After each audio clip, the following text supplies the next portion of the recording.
कितना सुधार किया। स्कूल का क्या हाल था जी, कहीं जाते थे गांव में, स्कूल कहीं दिखता था? अब कोई गांव बचा हुआ है जहां पर लोगों को पता नहीं चलता कि स्कूल है? स्कूल में क्लासरूम का निर्माण, ये तो हम 2 लाख, 2.25 लाख से भी ज्यादा किए। नए स्कूलों का निर्माण भी 20,000 से ज्यादा किए। और अब बच्चे बच्चियों को पढ़ने की सुविधा वहां हुई। कितने बड़े पैमाने पर शिक्षकों की बहाली की हमने। 4 लाख से थोड़ा सा कम शिक्षकों की बहाली कराई, नीचे से लेकर के ऊपर तक एक एक काम करवाया हम लोगों ने। कौन थे जो स्कूलों के बाहर रह जाते थे? 5वां क्लास तक के स्कूलों से बाहर रहते थे। और उसका हमने पता किया तो सबसे ज्यादा स्कूलों से बाहर रहने वाले या तो महादलित थे या अल्पसंख्यक समुदाय के लोग थे। तो हम लोगों ने टोला सेवक और तालीमी मरकज स्वयंसेवक के माध्यम से 30,000 लोगों को रख के बाहर पढ़ा करके स्कूल तक पहुंचाना शुरू किया। और अब स्कूल से बाहर रहने वालों की संख्या न के बराबर है। तो ये सब काम एक एक किया।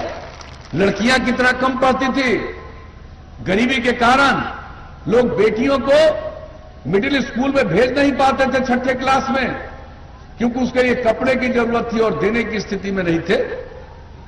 जब हम लोगों को मौका मिला तो हमने पोशाक योजना शुरू किया और यह सोचा कि 8वें तक सिर्फ पढ़ाएंगे, इसको आगे पढ़ाएंगे, कम से कम मैट्रिक तक पढ़ाएंगे। और जब पता किया कि 9वें क्लास में पूरे बिहार में कितनी लड़कियां पढ़ रही हैं, इतना बड़ा राज्य, इतनी बड़ी आबादी, 1,70,000 से भी कम लड़की थी 9वें क्लास में। और उसके बाद साइकिल योजना, बाद में तो लड़कों के लिए हमने शुरू कर दिया। और पोशाक योजना 1 क्लास से लेकर 12वें क्लास तक। और आप जान लीजिए अब लड़कियों की संख्या भी लड़कों के बराबर हो गई। और इस बार जो मिडिल स्कूल की परीक्षा थी उसमें लड़कियों की संख्या थोड़ा लड़कों से भी ज्यादा हो गई। तो एक एक काम आप बताइए। क्या आरक्षण दिया हमने पंचायती राज संस्थाओं में, नगर निकायों में? महिलाओं को 50% आरक्षण, अनुसूचित जाति को 16%, अनुसूचित जनजाति 1%, और अति पिछड़े वर्ग को कोई पूछता नहीं था 20% का आरक्षण। अब कितने जनप्रतिनिधि 3 बार से बने हैं, समाज में कितनी इज्जत बढ़ी है। और ये लोग राज कर रहे थे लेकिन देखते नहीं थे। इन गरीब लोगों के कंधे पर रखकर लोग बंदूक चलाते थे। और जो हम लोगों ने काम करना शुरू किया, अब कोई अपना कंधा देने को तैयार नहीं है। तो समाज में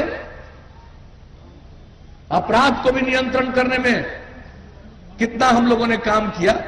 हमेशा मेहनत करके एक एक काम किया। और आपको हम बता देते हैं कि अब ऐसा तो कोई कह ही नहीं सकता है। कुछ आदमी तो गड़बड़ सोच वाला होता ही है, बायां दायां इधर उधर करता रहेगा। लेकिन इन सब चीजों के बावजूद अब जान लीजिए अपराध के मामले में ये पूरे देश का आंकड़ा प्रकाशित होता हर साल।